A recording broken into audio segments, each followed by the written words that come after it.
நீங்கள் முதலமைச்சர் துணை முதலமைச்சர் பற்றி இவ்வளோ குற்றச்சாட்டுகள் வைக்கிறீங்க. இப்போ கூட்டணி கட்சிகளையும் நம்ம பார்க்க வேண்டியது இருக்குது. ஏன்னா இப்போது தமிழ்நாட்டில் பெருசாக பேசு பொருளாகி இருக்கிறது அப்படின்றது விசிக தலைவர் அவரோட கார் வந்து ஒருத்தர் வழக்கறிஞர் மேலே இடித்து விசிக தொண்டர்கள்லாம் அவளை அடிச்சிட்டாங்க அப்படின்றது ஒரு மிகப்பெரிய ஒரு பரபரப்பையும் பேசு பொருளாகியும் இருக்குது. ஸோ இதில் உங்கள் பார்வை என்ன? அதாவது முதல்ல என்னென்னா, ஒரு அரசியல் தலைவர் எப்படி இருக்கணும்னா அவருடைய தொண்டர்களுக்கும் சரி மக்களுக்கும் சரி ஒரு முன்மாதிரியாக இருக்கணும். எடுத்துக்காட்டாக சொல்லணும்னா புரட்சி தலைவி அம்மா அவங்க ஒரு இரும்பு பெண்மணின்னு சொல்கிறாங்க. இதுவரைக்கும் எத்தனையோ பெண்களுக்கு அவங்க வந்து ஒரு ரோல் மாடல் முன்மாதிரியாக இருந்திருக்காங்க. புரட்சி தலைவராக இருக்கட்டும். இப்போ இருக்கக்கூடிய எடப்பாடியார் என்ன சொல்கிறாங்கன்னா, கிளை கழகத்துலேருந்து இப்படி ஒருத்தர் வந்து முதலமைச்சராக வராரு முடியும்னா அது அதிமுகவில் முடியும், எடப்பாடியார்னால முடியுது, நம்மளாலையும் நாளைக்கு முடியும் அப்படின்ற ஒரு எண்ணம் கொடுக்குறாங்க. பார்த்தீங்களா, இந்த ரோல் மாடல் இருக்கணும். இதே மாதிரி எடப்பாடியார் முன்னாடி நடந்திருந்தால் என்ன பண்ணுவீங்கன்ற மாதிரிலாம் திருமாவளவன் கேட்டிருந்தார். எடப்பாடியார் முன்னாடி நடந்திருந்தா தயவு செய்து இந்த மாதிரி செய்யாதீங்க, அவனை விடுங்கடான்னு இருப்பார்.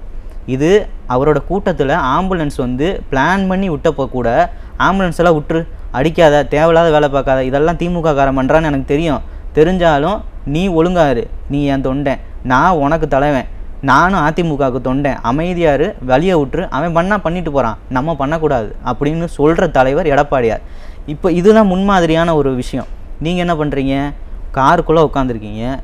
ஒன்று என்ன சொல்லணும்னா, ஸ்கூட்டிக்கார மேலே தப்பாக இருக்கட்டும்யா, உங்கள் மேலே தப்பே இல்லை, நீங்கள் வந்திருக்கீங்க, ஸ்கூட்டிக்கார மேலே தப்பு. உங்கள் தொண்டர்கள் அடிக்கும் பொழுது நீங்கள் என்ன பண்ணணும், அடிக்காதன்னு ஒரு வார்த்தை சொல்லணும். அதை நீங்கள் சொல்லலை, அது உங்கள் மேலே தான் தப்பு. அப்போ நீங்கள் முன்மாதிரி என்ன பண்ணுறீங்க, தமிழக இளைஞர்களுக்கு அடிக்க தூண்டுறீங்களா?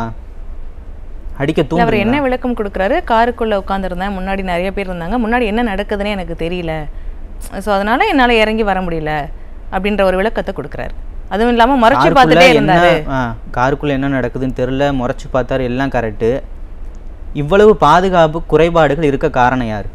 நீங்கள் இபிஎஸ்ஸை விமர்சனம் பண்ணுறீங்க. இவ்வளவு பாதுகாப்பு குறைபாடு இருக்க காரணம் யார்? முதலமைச்சர் ஸ்டாலின், துணை முதலமைச்சர் உதயநிதி ஸ்டாலின். உங்களுக்கு பாதுகாப்பு கொடுக்கவே இல்லை. உங்களுக்கு மட்டும் கிடையாது, பட்டியலின தலைவர்களுக்கு இவர்களுடைய ஆட்சியில் பாதுகாப்பே கிடையாது.